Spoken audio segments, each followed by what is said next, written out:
Here I am in Dolphin Song, really enjoying this. And it's chapter 13. 20 minutes later, Martine was drying off in the sunshine at a respectful distance from passing crocodiles and marveling at how rapidly she'd recovered from the previous night's trauma once she'd had a drink of water and washed the salt and grit from her hair when there was a blood-curdling screech. Ben came running out of the trees. He'd climbed up to the lighthouse while she was bathing. "Do you think one of the girls is in trouble?" "Oh, I think Lucy probably just found a crab nesting in her hair," said Martine. Ben gave her a quizzical look, but didn't ask how she was so sure. Martine used a gourd to trickle water onto Grace's wilted leaves. She'd found a home for them and the thread of root which bound them together in the fertile soil near the lake. On the one hand, there didn't seem much point in trying to revive them, but on the other hand, they were symbolic of grace and Selbona. It was as if a little piece of both was here on the island with her. That made the scrap of plant as important as her survival kit. She felt like a new person after her wash in a few gourds full of water. Her headache had gone. She'd used the knife to cut her jean into short slug bands and washed her t-shirt and sweatshirt.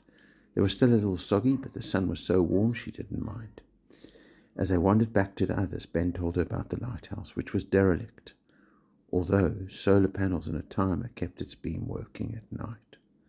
Alas, there was no friendly lighthouse keeper and no working radio. The only useful thing he discovered was a piece of broken sign. It was written in Portuguese, but in the center was a partial word in bold letters. Bazaruto, breathed Martine. "I bet we're on one of the Bazaruto Islands in Mozambique. We were about 100 miles from them at lunchtime yesterday, so I guess it's possible. Alberta told me that there are 6 main islands and some tiny ones, but they're not all inhabited. Trust us to have landed on an abandoned one." At the beach, they collected the coconuts. Ben counted out 5. "Are you really going to give one to Claudius after what he did to you?" Martine asked, unsure whether to be impressed or disgusted. Ben shrugged. "It's only a coconut." "But you could have drowned without your life jacket." "Yes, but I didn't," was Ben's reply. And Martine could tell that it was his final word on the subject. Their fellow castaways were in a huddle on the beach, red-eyed and bedraggled. Lucy was shuddering and inspecting her hair, strand by strand, for wildlife. Sherilyn was so distressed she was practically sitting on Jake's lap. A large orange crab was moving ponderously off towards the sea. "Well, if it isn't Robinson Crusoe and Girl Friday," Claudius drawled, but not before Martine caught the flicker of shame, or perhaps fear. Fear of exposure, she was sure. That passed across his plump gold cheeks. She couldn't look at him directly. It made her too angry.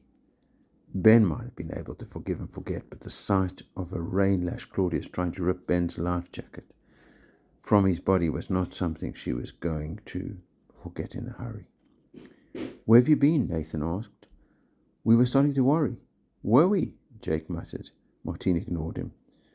"We've brought you some breakfast," she said by way of a reply, and she and Ben dished out the coconuts. Squeals of delight greeted this news. Even Claudius managed a grudging "Thanks." There were sucking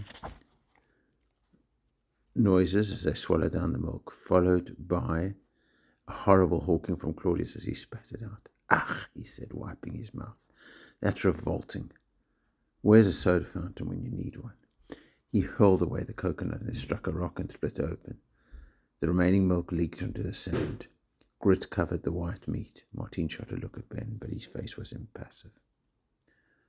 "Claudius, mate, that's not cool," scolded Jake. "One of us could have eaten that." "Get a grip, Jake," Claudius said impatiently. "We'll probably be off this island by dinner time, provided the sea kestrel didn't sink." "Don't say that," shrieked Lucy. "What if Luke has been shipwrecked? What if our friends have all drowned?" "Which is highly unlikely, as the captain would have sent a mayday call for assistance. As soon as my father hears I'm missing, he'll launch the biggest air and sea rescue ever undertaken in southern Africa. We'll be tucking into bacon double cheeseburgers in Maputo in under 24 hours. 2 days tops. All we have to do is survive till then." His friends looked encouraged, but not entirely convinced. What if we're not? Demanded Lucy.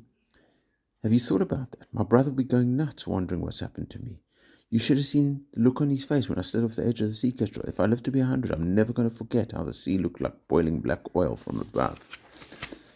But it felt like swimming in a freezer.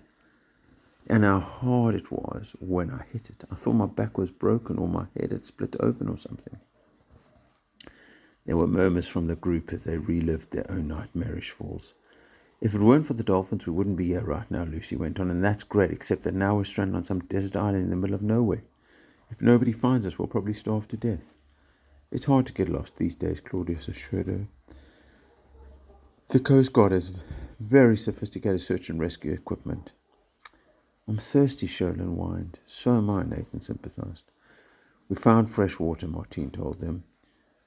There's a lake in the valley on the other side of the dunes. Also, Ben went to look at the lighthouse. The bad news is that although it's a working lighthouse, it runs on solar panels. It's not operated by anyone. The good news is that while he was there, he found a piece of a sign. We think we're on one of the uninhabited islands in the Bazaruta archipelago. The Bazaruta archipelago?